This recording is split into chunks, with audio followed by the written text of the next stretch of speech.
प्रणाम जी सुंदर साथ जी। आज कीर्तन ग्रंथ के 85वें प्रकरण का मंथन करेंगे। इस प्रकरण में जागनी पर प्रकाश डाला गया है। महामती जी कहते हैं, हे जो कही जागन सखीरी जाग चलो, बचननी के बिचारियो जो कोई सुहागिन, जाग चलो पियू सो मिलो, सुख अखंड आनंद घन अति, सुख अखंड आनंद अति घन। महामती जी कहते हैं कि मैंने सुंदर साथ को जागृत करने के लिए सभी धर्म ग्रंथों पुराणों की साक्षियां निकालकर उन्हें जागृत करने का प्रयास किया और बड़े से बड़े ज्ञानी मनीषियों की वाणी के गुह्यतम भेद स्पष्ट करने का भी प्रयास किया, लेकिन मैंने इन धर्म ग्रंथों के एक भी वचन को ग्रहण नहीं किया। इंद्रावती जी कहती हैं, धाम धनी के अभिन्न अंग कहे जाने वाले हे सुंदर साथ, हे लाडले सुंदर साथ, तुम इस जागनी के ब्रह्मांड में अपने प्रियतम परब्रह्म की पूर्ण पहचान करके उनसे मिलन कर लो और उनसे मिलकर तुम अखंड सुखों में खो जाओ और परम धाम की लज्जत इसी संसार में बैठे बैठे ही ले लो। वे कहती हैं, जिससे आपकी आत्मा को परम धाम के अनंत सुखों का अनुभव इसी संसार में हो सके। सुंदर साथ जी, महामती जी यही समझाती हैं कि इस 28वें कलयुग में जो मोमिनों पर बरकत उतरी है, जो मोमिनों के लिए प्रियतम परब्रह्म यह इल्मे लदुनी, यह दिव्य ब्रह्मवाणी लेकर आए, उसका लाभ लो। और जो प्रियतम परब्रह्म ने धाम का इल्म प्रकट करके अपनी रूहों पर बरकतें बख्शी हैं, उन बरकतों पर ईमान कायम करो। महामती जी यही समझाती हैं कि मोमिनों की खातिर प्रियतम परब्रह्म की मेहर से यह संभव हो पाया है कि उन मोमिनों को वे 4 निधियां स्वतः ही प्राप्त हो गई हैं। वे 4 निधियां इस तरह हैं: मनुष्य तन, 28वां कलयुग, ब्रह्म ज्ञान रूपी अमृत और भारत खंड में जन्म। यदि मोमिनों को इन 4 निधियों में से एक निधि की कमी हो जाती तो यह अमूल्य, यह शब्दातीत ज्ञान हम मोमिनों को प्राप्त नहीं होता। इसलिए कहा जाता है कि बिना मेहर के तो कुछ नहीं, उसके हुक्म से ही सब कुछ संभव होता है। उसके हुक्म के बिना तो पत्ता भी नहीं हिल सकता। महामती जी आगे कहते हैं, जागृत शब्द धनी के तत्खिन करे मकसूद, सोई शब्द लिए बिना होए जात नाबू। कहते हैं, अक्षरातीत के मुखार बिंद से निकलती हुई इस ब्रह्मवाणी के शब्द भी जागृत करने वाले होते हैं, और वे जागृत हैं क्योंकि कहा जाता है कि ब्रह्मवाणी से उन प्रियतम के चरण न्यारे नहीं हैं। उनका वाग्मय स्वरूप, ज्ञानमय स्वरूप यह वाणी है। महामती जी कहती हैं कि जो मन की इच्छाओं को पूर्ण करते हैं, ऐसे हमारे प्रियतम शब्दातीत, शब्दों से परे होने के बावजूद भी वे इस ब्रह्मवाणी में स्वयं को प्रकट कर रहे हैं और धाम स्वरूप लीला को प्रकट कर रहे हैं। वे कहते हैं कि सुंदर साथ ब्रह्मवाणी के वचनों से दूर हैं। वे ब्रह्मवाणी के वचनों को हृदय में धारण नहीं करते हैं। इसी कारण से उनके हृदय में अज्ञानता का अंधकार बढ़ता जा रहा है और मायावी दुखों का विस्तार भी बढ़ता जा रहा है। वे कहते हैं कि सुंदर सात भटकते जा रहे हैं और अपने आत्म तत्व की पहचान भी नहीं कर पा रहे हैं कि वे कहाँ के रहने वाले हैं। वे तो अखंड अविनाशी उस उत्तम पुरुष प्रियतम परब्रह्म के अभिन्न अंग हैं। ऐसी सुंदर सात की महिमा है, लेकिन वे ब्रह्मवाणी को आत्मसात नहीं करते हैं, उनका मंथन नहीं करते हैं। इसलिए वे अपनी पहचान को भी खो रहे हैं। वे कहते हैं वे अपने अस्तित्व को इस तरह खो देते हैं कि वे माया के दुख और माया के प्रपंच में फंसे जा रहे हैं। महामती जी कहती हैं कि ब्रह्मवाणी के ज्ञान को आचरण में लाए बिना जागनी होना असंभव है। महामती जी यही बार बार समझाती हैं कि सुंदर सात जी, आप ब्रह्मवाणी का मंथन करिए और जागृत हो जाइए। अतः सुंदर सात जी कौल फैल से परे हो जाने के बाद ही हाल की स्थिति प्राप्त होती है। अतः वह रूह कथनी और करनी को छोड़कर परम धाम की रहनी में प्रवेश कर सकती है। तभी प्रियतम परब्रह्म का उसे अनुभव होता है और वह रूह जागृत हो जाती है। महामती जी आगे कहती हैं, कई किताबें या वातियां कहीं में साथ कारण, इनमें से मैं मेरे सिर लिया ना एक वचन। महामती इंद्रावती जी कहते हैं, हे मेरे लाडले सुंदर सात, हे मेरे धाम की संगी रूहों, हे पिया की प्यारियों, यह तो जागनी ब्रह्मांड है और इस ब्रह्मांड में तुम जागृत हो जाओ और जो धाम धनी की सुहागिन अर्थात धाम की अंकुर रूह है, उसे तो श्री मुखवाणी के वचनों को गंभीरता से लेना ही पड़ेगा। हादी का तात्पर्य है हिदायत करने वाला, अतः मार्गदर्शन करने वाला, पर यह कार्य बिना ज्ञान के और बिना स्वयं के आचरण में उतारे संभव नहीं है।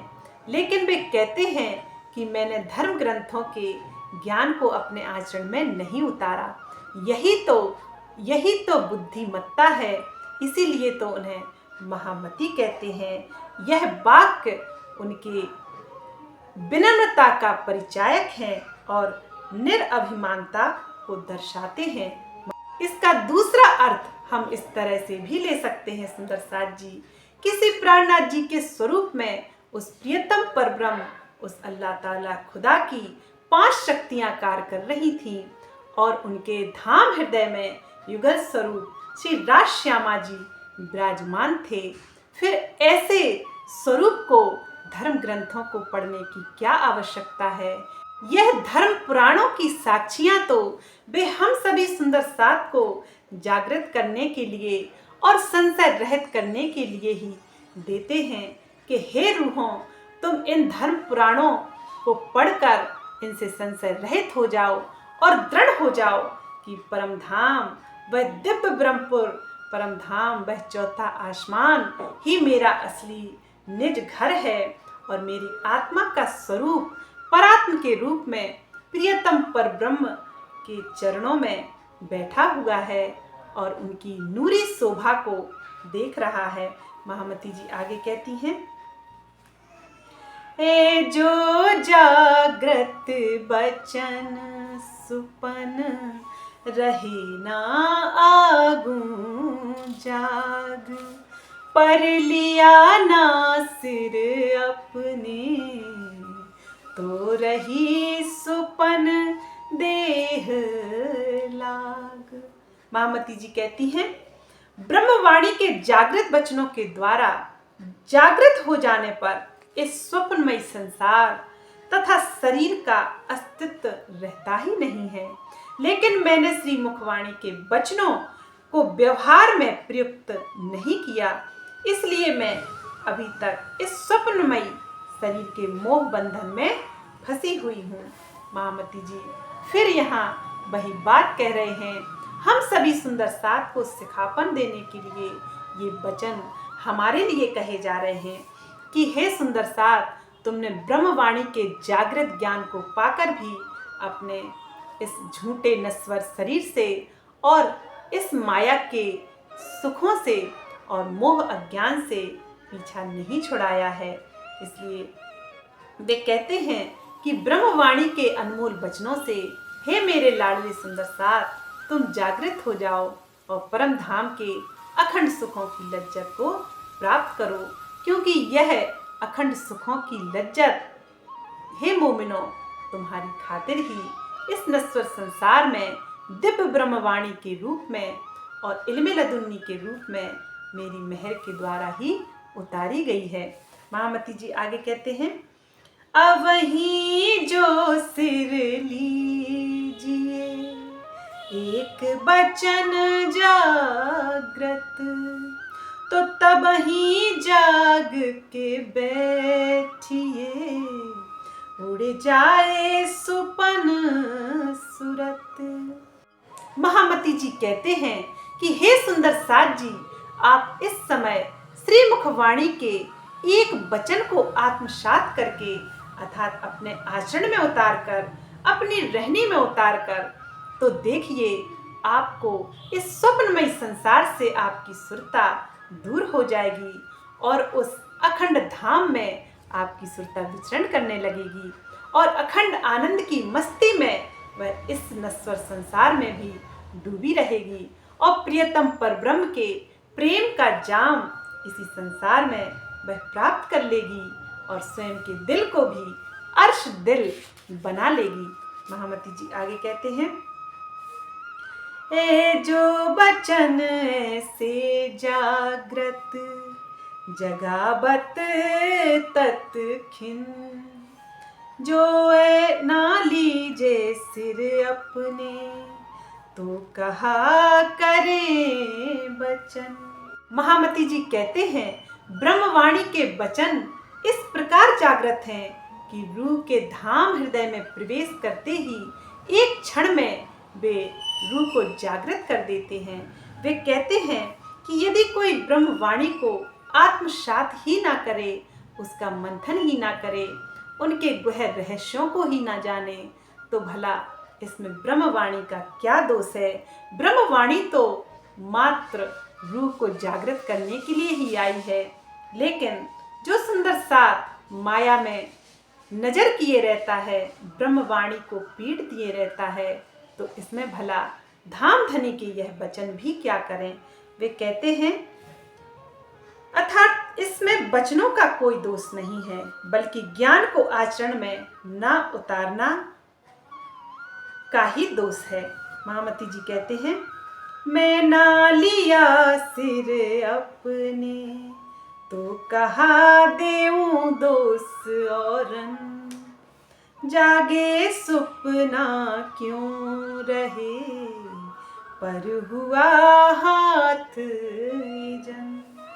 वे कहते हैं, जब मैंने स्वयं ही श्री मुखवाणी के वचनों को आचरण में नहीं उतारा, तो अन्य सुंदर साथ को दोषी कैसे ठहराऊं। यद्यपि जागृत हो जाने पर शरीर का अस्तित्व ही नहीं रहता, किंतु धनी के हुक्म ने ही अब तक इसे सुरक्षित रखा है। सुंदर साथ जी, महामती जी पश्चाताप कर रहे हैं कि जब मुझे उस अखंड धाम के सुखों की पहचान हो गई, असली प्रीतम की पहचान हो गई, अपनी परात्म की पहचान हो गई, फिर भी मेरा यह शरीर बना हुआ है। इसका मतलब है कि मैंने इन वचनों को आत्मसात नहीं किया। इसका समाधान यही है सुंदर साथ जी कि धाम धनी के हुक्म ने महामती जी को सभी सुंदर साथ को जागृत करने का उत्तरदायित्व सौंपा था, नहीं तो वास्तव में इंद्रावती तो धाम की वासना थी।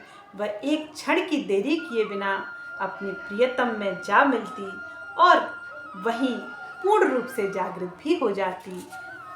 महामती जी आगे कहते हैं, जागृत बचन अनुभवे अखंड घर वतन, अचरज बड़ो होत है देह उड़त ना झूठ सुपन। महामती जी कहती हैं, श्री मुखवाणी के जागृत वचनों से अपने अखंड परम धाम का अनुभव होने लगता है। इस बात पर मुझे बहुत ही आश्चर्य होता है कि इतनी अनुभूति के बाद भी सपने का यह झूठा तन क्यों नहीं छूट जाता। महामती जी हम सभी सुंदर साथ को सिखापन दे रहे हैं कि प्रियतम परब्रह्म के इस जागृत ज्ञान को सुनो और अपने हृदय में धारण करो और प्रियतम परब्रह्म के उन सुखों में खोए रहो। इस संसार में फिर दुखी रहने की कोई आवश्यकता नहीं है। महामती जी आगे कहती हैं, साख देवाई सब अंगों दया और अंकुर, अनुभव बतनी होत हैं, देह होत ना झूठी दूर। वे कहते हैं, धामधनी ने मेरे सभी अंगों मन चित्त बुद्धि अहंकार से यह साक्षी दिलवाई कि मेरे ऊपर उनकी पूर्ण कृपा है तथा मेरे अंदर परम धाम का अंकुर भी है, अर्थात मैं ब्रह्म सृष्टि इंद्रावती जी की आत्मा हूँ। परम धाम का मुझे अनुभव भी होता है, फिर भी यह झूठा तन नहीं छूटता। सुंदर साथ जी यह बात 100% सत्य है कि प्रियतम परब्रह्म अपनी रूह को वास्तव में अनुभव करा देता है कि तुम्हारा और हमारा संबंध है और तुम परम धाम की रहने वाली हो, और मन चित्त बुद्धि अहंकार उस रूह के सभी गवाही देने लगते हैं कि हाँ मैं ही परम धाम की सृष्टि हूँ और मैं इस संसार में झूठे नश्वर खेल को देखने के लिए ही आई हूँ। महामती जी कहती हैं, मैं विध विध करके बचनों मारे तलवारों घाय, टूक टूक जो देख करहीं तो भी उड़त नाही अरवाही। वे कहती हैं, जिस तरह से तलवार शरीर के टुकड़े टुकड़े कर देती है, उसी तरह से मैंने अपने हृदय को टुकड़े टुकड़े करने वाले अनेक प्रकार के मर्म भेदी वचनों से मैंने अपनी आत्मा को प्रबोधित किया, फिर भी धनी के प्रेम में डूबकर मेरी आत्मा शरीर को नहीं छोड़ पा रही है। पान सतगुरु के रोम रोम निक से फूट, बड़ा अचंभा होत है, देह जात ना झूठी टूट। महामती जी कहते हैं, धनी श्री सतगुरु महाराज के शब्द रूपी बाण मेरे शरीर के रोम रोम से फूट कर निकल रहे हैं, फिर भी मुझे इस बात का बड़ा ही आश्चर्य है कि मेरा यह झूठा शरीर छूटता क्यों नहीं। वे कहते हैं, मैं जान्या अपने तन को मारो भर भर बाण, तिन से छूटी देह को फना करो निदान। वे कहते हैं, मैंने पहले यही सोचा था कि सदगुरु के अमृतमय वचनों के बाणों से अपने इस झूठे शरीर को टुकड़े टुकड़े कर समाप्त कर दूं, लेकिन धनी के प्रेम में पूर्ण रूप से निछावर कर दूंगी, लेकिन ऐसा संभव नहीं हो पाया है। सुंदर साथ जी इसका समाधान यही है कि इंद्रावती जी धाम की वासना होने से विरह में और समर्पण में अग्रणी थी, लेकिन उन्हें प्रियतम परब्रह्म के हुक्म से बंधा हुआ पाया गया, क्योंकि प्रियतम को उन इंद्रावती जी से जागनिकार करवाना था, नहीं तो वास्तव में वे एक क्षण की देरी किए बिना उस अपने शरीर को छोड़ देती और धाम में जागृत हो जाती। महामती जी आगे कहती हैं, ए शब्द धनी फुरमान के भीले अनुभव आतम, तिन से उड़ाऊं सुपना, पर कोई साइत हाथ हुक्म। महामती जी कहती हैं, श्री मुखवाणी के ये शब्द धाम धनी के आदेश से मेरे धाम हृदय में अवतरित हुए हैं। मेरी आत्मा ने भी इस बात का अनुभव किया है कि यदि मैं श्री मुखवाणी को आत्मसात कर धनी के प्रेम में स्वयं को निछावर कर दूं तो धनी मिल जाएंगे, किंतु यह शुभ घड़ी तो प्रियतम श्री राज जी के हाथ में ही है। सुंदर साथ जी, महामती जी यही समझाते हैं कि ब्रह्म मोमिनों के जीवन की डोर श्री प्राणनाथ जी के हाथ में ही है, क्योंकि उनके ही हुक्म से हमारा जीवन बंधा हुआ है। श्री मुखवाणी में कहा जाता है, हम तो हाथ हुक्म के, हक के हाथ हुक्म, इत हमारा क्या चले, जो जानो त्यों करो खसम। वही ब्रह्मात्मा है, वही ब्रह्म सृष्टि है जो प्रियतम परब्रह्म पर संपूर्ण समर्पण करती है। महामती जी आगे कहते हैं, अब तो आत्म ने यह दृढ़ किया, देह उड़े ना बिना इश्क, जो से इश्क दो मिले, तब उड़े देह बेसक।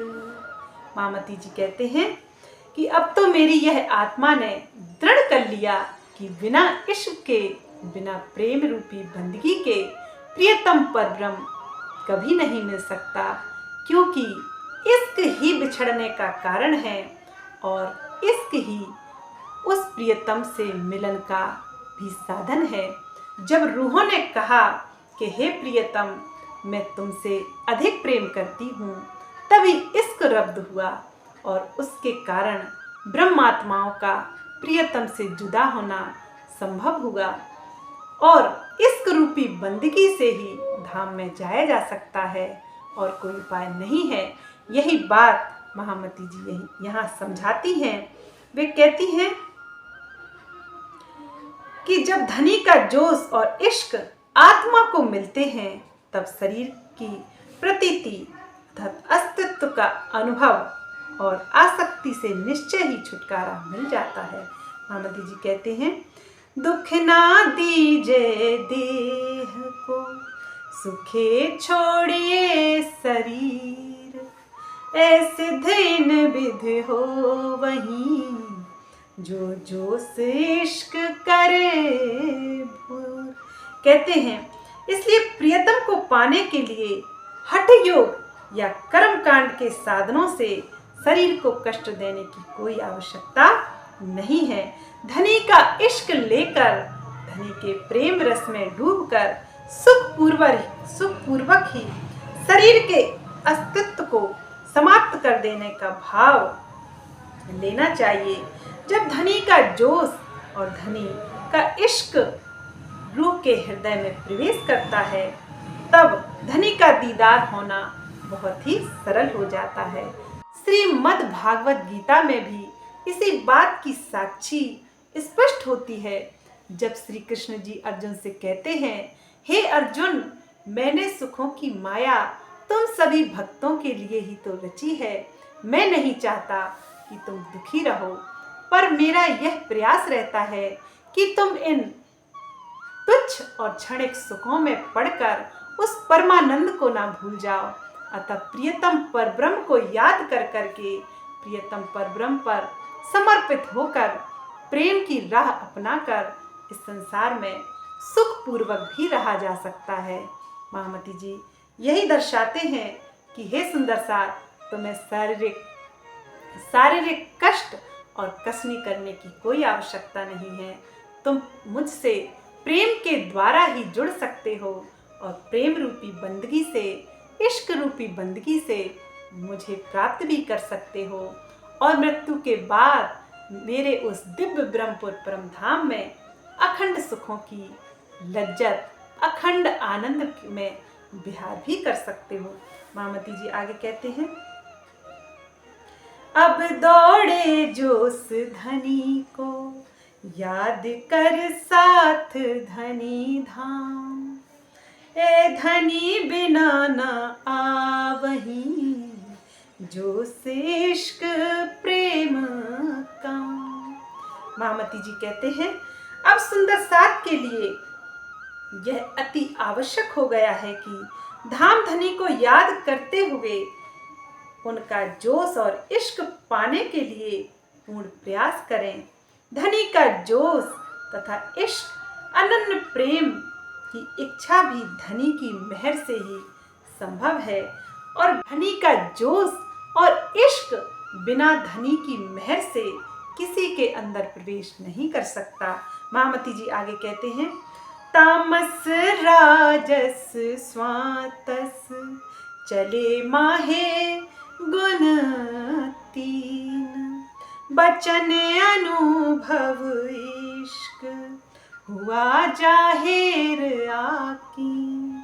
महामती जी समझाते हैं, सुंदर साथ के जीव का लौकिक व्यवहार भी सतरजतम इन तीनों गुणों से बंधा हुआ होता है। श्रीमुख वाणी के अमृतमय वचनों तथा इश्क के अनुभव से ही सुंदर साथ का धनी के प्रति अटूट विश्वास अर्थात ईमान इस संसार में जाहिर प्रत्यक्ष होता है। महामती जी आगे कहते हैं कि जिन सुंदर साथ में ब्रह्मवाणी के वचनों के प्रति आस्था और लगाव होती है तथा धनी के प्रेम में भी डूबे रहते हैं, वे धनी के प्रति सच्ची निष्ठा और विश्वास रखने वाले सुंदर साथ होते हैं। महामती जी आगे कहते हैं, हंसे खेले बिथ तीन में छोड़े देह सुपन, और महमत कहे सुख चैन में धनी साथ मिलन। महामती जी कहते हैं, हे सुंदर साथ जी, इन तीनों गुणों के व्यवहार में हंसते खेलते हुए इस नश्वर शरीर का मोह त्याग देना चाहिए। इस प्रकार अनन्य प्रेम लक्षणा भक्ति के मार्ग को अपनाते हुए बहुत आराम से धाम धनी से मिलन हो सकता है। सुंदर साथ जी, महामती जी यही कह रहे हैं कि हंसते खेलते अर्थात माया को पीट देकर, माया के दुखों से, माया के जाल से बचकर धाम धनी की रूह अपने प्रियतम को प्रेम लक्षणा भक्ति से प्राप्त कर सकती है। उसे दुखी रहने की कोई आवश्यकता नहीं है। सुंदर साथ जी, 85वां प्रकरण समाप्त हुआ। बोलिए श्री प्राणनाथ प्यारे की जय। प्रेम प्रणाम जी सुंदर साथ जी।